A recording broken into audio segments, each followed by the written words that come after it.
4,000 ka mga tricycle driver sa nagbayan sa Lapu-Lapu.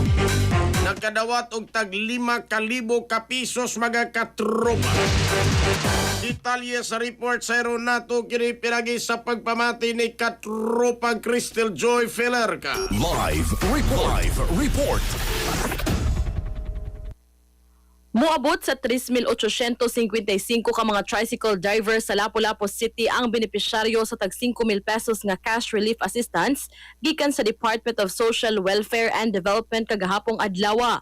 Matod ni Sheila Bailosis, ang officer in charge sa City Social Welfare and Development Office, nga kapin 4,000 ka mga tricycle drivers ang ilang gihatag ngadto sa DSWD7 apan nahasasan kini tungod kay ang uban na doble na sa lista samtang ang uban may problema sa requisitos.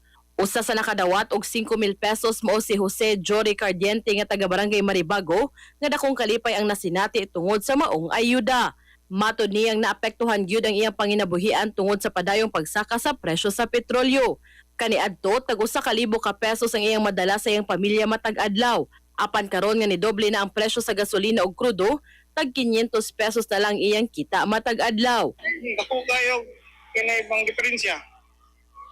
Muna nga nagpasalamat lang po may nga kami na ay mga ayuda ay awat lang po katuhan ko kami.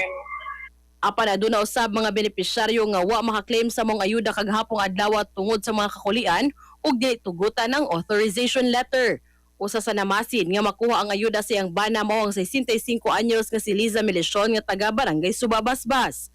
Ang iyang bana nga si Victoriano Melicion, 67 anyos, dili makaklaim sa mong ayuda tungod kay na-admit kini sa ospital niadtong Marso 31 ug kaghapong adlaw usab ang schedule sa iyang operasyon.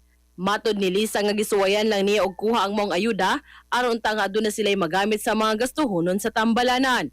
Apan tungod sa polisiya nga kinahanglan ang benepisyaryo gud ang moklaim, wa kini niya makuha.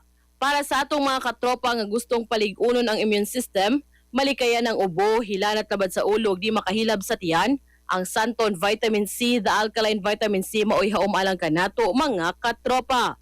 Alang sa nagkayusang Pilipino para sa Pilipinas, kini yung katropa Crystal Joy Felerca, XFM News. XFM report.